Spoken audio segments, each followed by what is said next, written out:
The heathland of Cannock Chase rolls gently across Staffordshire, a landscape of whispering pines, low ridges, and boggy hollows where the ground seems to remember more than it lets on. In the daylight, it's a haven for walkers and cyclists.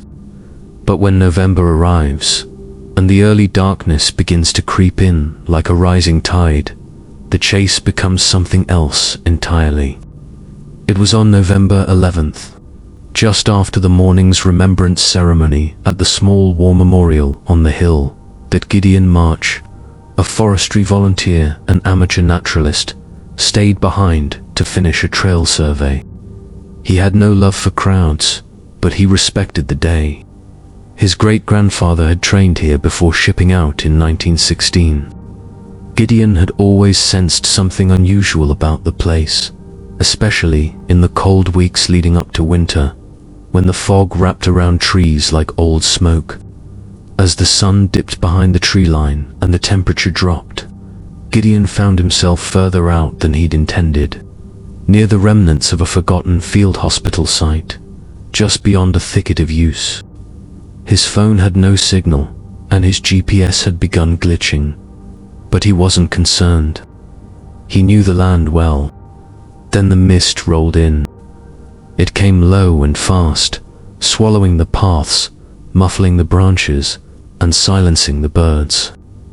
Gideon paused. The silence was absolute. Even the breeze had vanished. That's when he heard it. The steady crunch of boots over frost-hardened earth. Not one set, many, marching in rhythm. He crouched behind a fallen log, peering through the white veil.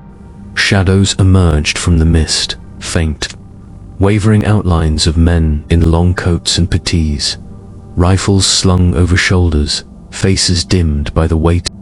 They moved as though the war had never ended, as though orders still bound them to this place. Gideon counted at least a dozen. No sound but their footsteps. No smell of gunpowder, but a chill in the air that tightened his chest. One figure broke rank, a tall man with a limp and a crooked tin helmet. He turned toward Gideon's hiding place, and though his face remained undefined, Gideon felt the full weight of his gaze. The soldier raised his hand, not in threat, but in recognition. A slow, solemn salute. Then the mist thickened. The ranks began to dissolve, like smoke caught in wind, until only stillness remained. When Gideon finally moved, his legs trembled beneath him. He made it back to the car park, well after sunset, where a ranger had been waiting. When Gideon shakily described what he saw, the ranger simply nodded, tapping a gloved finger on a bronze plaque nearby. It read, "To the soldiers who passed through Cannock Chase, and those who never passed beyond."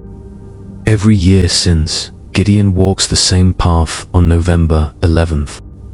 He brings no phone, no tools, just a small red poppy which he leaves near the yew trees. And though he never speaks of it again, he always listens, for the footsteps in the fog, and for the salute of the soldier who still remembers what it means to march. Many thanks for treading this tale's path. If its chill gripped you, like, subscribe, and comment below.